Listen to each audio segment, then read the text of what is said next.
you say he kidnapped you. He took you against your will. Yeah, it wasn't him that was driving, but I was taken absolutely against my will. Uh-huh. And you say that he held you hostage, and you were in a trailer with no running water. So this is out in the middle of like the desert. Nowhere, well, yeah. Arizona's pretty deserty. Correct. So you were how far out of town? 3 hours from where I was living. So it's not like you're going to walk back. No.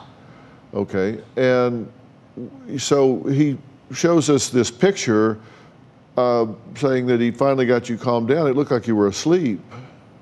Everybody sleeps pretty calmly, yeah. peacefully. Yeah. What did you do while you were there? I mean, I was rebellious. I said, you can't keep me up here. You know, I had work the same day they brought me up, and I did kind of fight it because I thought it was just really like unlawful imprisonment. I was forced to stay up there until he felt that I was out of my psychosis, which could take 6 months to a year. Really? Yeah. Wow. And he was trying to convince me at the time that I was in a cannabis-induced psychosis, and I kept telling him, what do you think I think is going on that is not going on? I think I'm just been kidnapped and held hostage. Have you had hallucinations? Never, not one hallucination, not one delusion. Have you had auditory hallucinations where you hear things that there aren't really there? He said you were talking to people that weren't there. Absolutely not. Have you ever seen him do that? No, no. I've been with him over 10 years, and I've never seen him do one loony thing like that.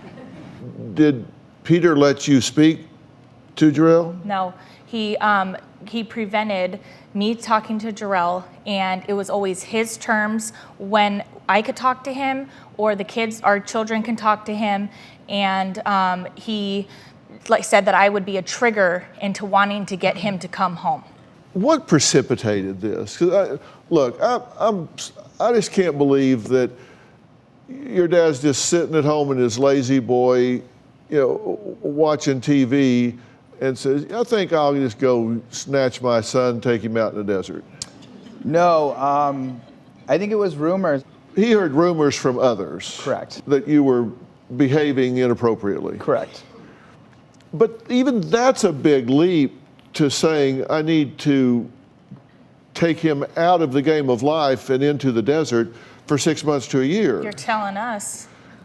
Yeah, well, now, you communicated with Peter via text. You said, hey, how are things going? When can we talk to Jarrell?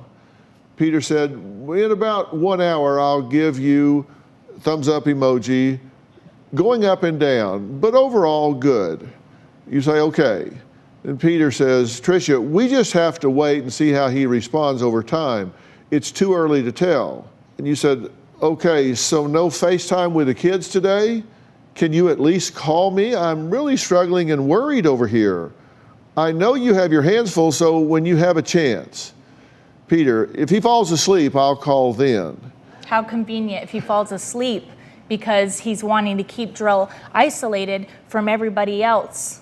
He tried to tell everyone else that I'm in this psychosis, and if she talked to me, she'd realize that I'm not in a psychosis, that my dad is the one that's in a psychosis for thinking I'm in a psychosis.